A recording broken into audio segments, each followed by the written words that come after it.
આજે તો ખંભાળિયા કર્યું સગાઈનું ફોટોશૂટ।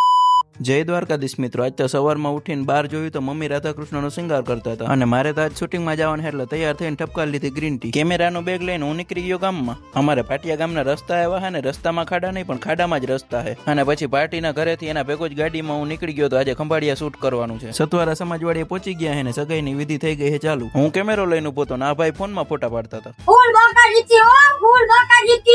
સગાઈની વિધિ કમ્પ્લીટ થઈ એટલે થઈ ગયો તો ખાવાનો ટાઈમ, તો બધા બેસી ગયા અહીં ખાવા। ખાઈને નીકળી ગયા આઉટડોર ફોટોગ્રાફી માટે। આરાધના ધામ આવ્યા હતા ફોટા પાડવા માટે પણ અહીંયા તો એક લોકેશન હતા નહીં, જો બધી બાજુ તડકો હતો એટલે જ્યાં જ્યાં છાંયો હતો ને ત્યાં ફોટા પાડ્યા છે થોડા ઘણા। ફોટાનું રિઝલ્ટ જોવું હોય તો આપણે ઇન્સ્ટાગ્રામમાં સિદ્ધનાથ ફિલ્મ્સ આઈડી ઉપર બધું પોસ્ટ કરેલું છે। તો સગાઈનું શૂટ કમ્પ્લીટ થઈ ગયું છે અને આપણે નીકળી ગયા અહીં ભાટિયા અને ફાઇનલી ઘરે પહોંચી ગયા અહીં। તો હાંજનું ખાવાનું કમ્પ્લીટ થઈ ગયું છે અને ભગવાનનો થાળે ધરાઈ ગયો છે અને આજે ખાવામાં તો ખીચડી ઓસામણ ને ડુંગળી ને બધું મારું ફેવરેટ છે, તો ખાવાની મોજ આવી જવાની છે। આમાંથી તમારું શું ફેવરેટ છે કમેન્ટ કરીને કહેજો। તો હાલો અમે ખાઈ લઈએ અને મળીએ આવતા વ્લોગમાં। જય દ્વારકાધીશ।